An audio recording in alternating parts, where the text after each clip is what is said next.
Okay, and you have to go around. You have to go around 62 secondary schools and maybe 50 primary schools. How do you go around? Even in a year, if you decide to choose to go every week to a school, you won't go around. Professor, is the government wholly to blame for all of this? The government is not wholly to blame. The government, you see, there has been so much decay in the system that the people have become complacent. Even when you want to jolt them, many of them are not ready to be jolted because they are set in their ways. But I tell you something, no civil servant wants to go without retirement. And when you make them realize that you will sack them, that they will lose their jobs, if they don't do what is right, they will sit up. What about the role of And that is if you have not compromised yourself. If you don't compromise, then you'll be able to look them in the face and tell them the home truth. But if you have compromised, you know that money we brought for you now, it is, you've tied your hands. You won't be able to effect the change. But what about the role of the parents in all of this? Where do the parents come into all of it? Parents have also, to some extent, abdicated their responsibility. You know, in schools, we have what we call, they're supposed to be open day. A day that parents are supposed to come to the school and see the works of their children. Most times, parents don't go.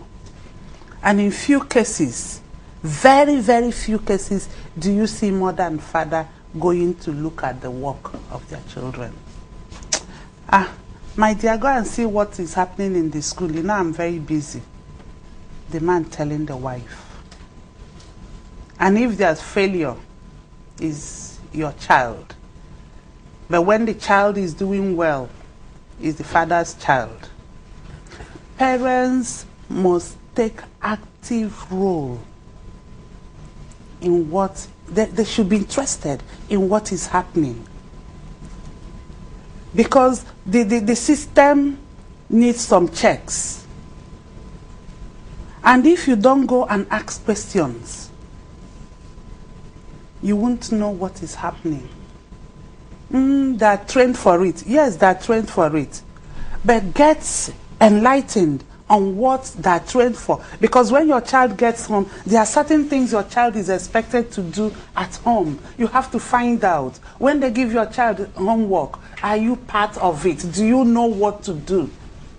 Do you find out? It's not getting a lesson teacher to do it. If you are too busy and you get a lesson teacher, what about weekends? Have you gone to the school to see the teacher that is teaching your child? I'm not saying go and bribe the teacher. I'm not saying go and give the teacher something. No, that is not what I'm saying. Is the teacher expected to be the right teacher to teach your child? Does this cut across parents, irrespective of their educational qualification? This kind of attitude, those who go and who don't even go. The lackadaisical attitude is even more with the educated parents. Oh dear.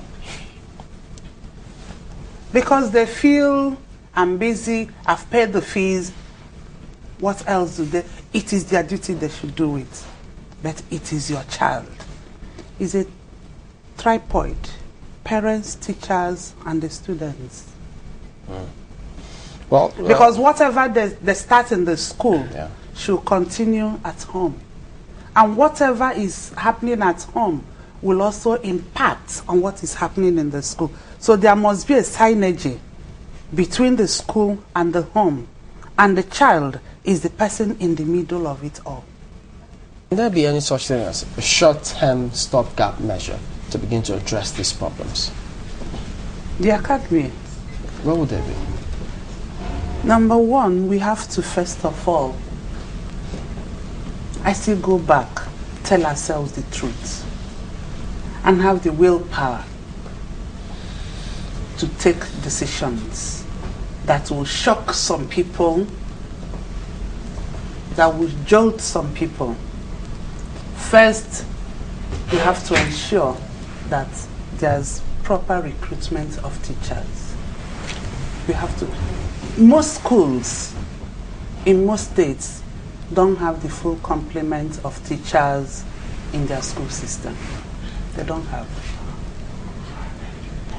We have to get qualified and competent teachers, particularly in the science area, because we have enough relatively in the arts, but we don't have in the sciences.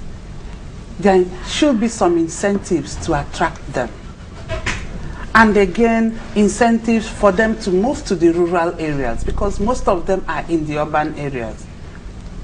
And for people like us, the child in the rural area should be taught by the teacher whose salary is being paid by the state government, not just remaining in the urban area. Okay, is it possible that the proliferation of private schools may have an effect on the public schools?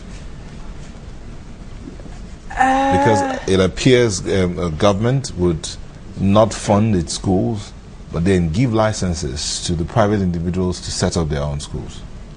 Is it possible?